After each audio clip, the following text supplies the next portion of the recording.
My mother-in-law ruined my gender reveal, so I planned something worse to make her regret it. My mother-in-law told everyone I had a son before I could find out for myself. Last year, I held a gender reveal party to share the exciting news with all our friends and family. Little did I know that behind the scenes, my mother-in-law snuck a peek at the cake and sloppily covered it up with more icing. Supposedly out of excitement, she messaged all the guests on our list, asking for male-specific gifts. So on the day of the gender reveal party, everyone's cheers and surprised expressions felt so uncomfortably forced. I felt that something was clearly off, but ignored it until I started opening up all the gifts. They all turned out specifically oddly specific for male babies. I pulled a few of my friends to the side and said, "Spill. You all just happened to know I was going to have a son?" They tried playing it off, calling it a coincidence. My best friend revealed how my mother-in-law messaged them a week before, announcing that everyone needed to buy gifts for a son. My friends and family thought that it was part of the surprise, but seeing my reaction now, they weren't so sure. I felt devastated, knowing that no one else was genuinely surprised. I spent the rest of the afternoon holed up in the room, crying over emotions I couldn't control. Through the door, I heard my mother-in-law call me dramatic, saying that I should be happy she helped us out. My sadness turned into anger, and I flung the door open to confront her. You do not get to decide whether I'm grateful for something or not. You also don't get to control what people should bring to our party. Nor can you casually decide to ruin a surprise for everyone because you couldn't control yourself.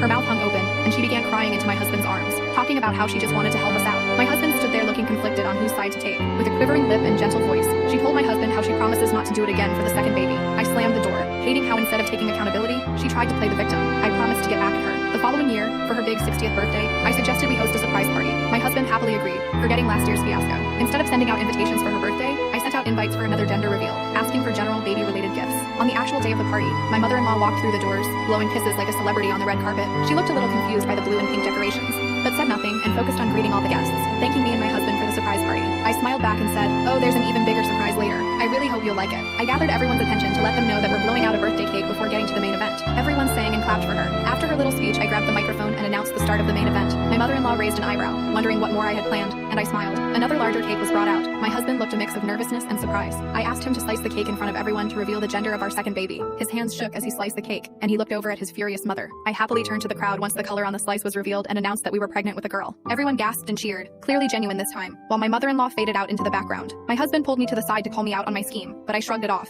We're even now. Our first gender reveal got ruined, so she got her 60th birthday ruined. He shook his head and told me I should have just let it go and let karma play its part. I crossed my arms and said, "Why would I let karma have all the fun?" I returned to the party, noticing my mother-in-law crying in a corner, eating her cake alone. I turned the spotlight to her and said on the microphone, "Ah, my mother-in-law is so happy she's in tears. We love you so much, Mama." I called her over to help open up the gifts for my second baby while she continued to cry.